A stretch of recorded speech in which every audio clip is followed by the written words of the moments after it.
Mummy मुझे भूख नहीं। खाने में नखरे करने वाले ये तो हर घर में मौजूद होते हैं। ऐसी सूरत हाल में कुछ वालिदैन इस मसले को हल करने के लिए आसान हल तलाश करते हैं, और ऐसे वालिदैन का बच्चा खाने को जो मांगता है, वालिदैन ये सोचे बिना कि ये बच्चे की सेहत के लिए ठीक है या नहीं, उसे फराहम कर देते हैं। उसके नतीजे में बच्चा ग़िज़ाई कमी का शिकार हो जाता है, जिसका असर ना सिर्फ बच्चे की जिस्मानी नशोनुमा पर पड़ता है, बल्कि उसका असर उसकी ज़हनी नशोनुमा पर भी हो सकता है।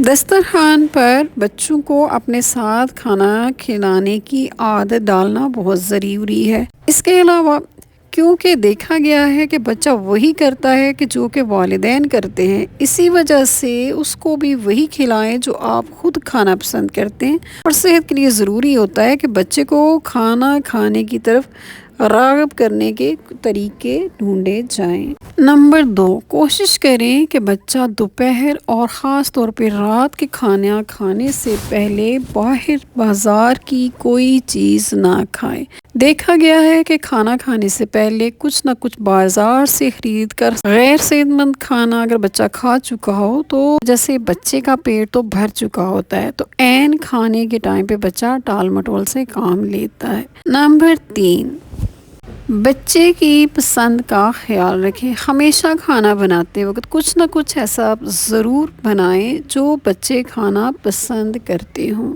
नंबर 4, बच्चे को कभी भी बहुत ज़्यादा मीठा खाना खाने मत दें। बहुत ज़्यादा मिठास भी बच्चे की भूख को ख़त्म करने का बायस बनती है। इसके अलावा अगर आप ये समझते हैं कि बच्चे की सेहत का कोई मसला है, तो आपको डॉक्टर से ज़रूर एक बार मिल लेना चाहिए। अपना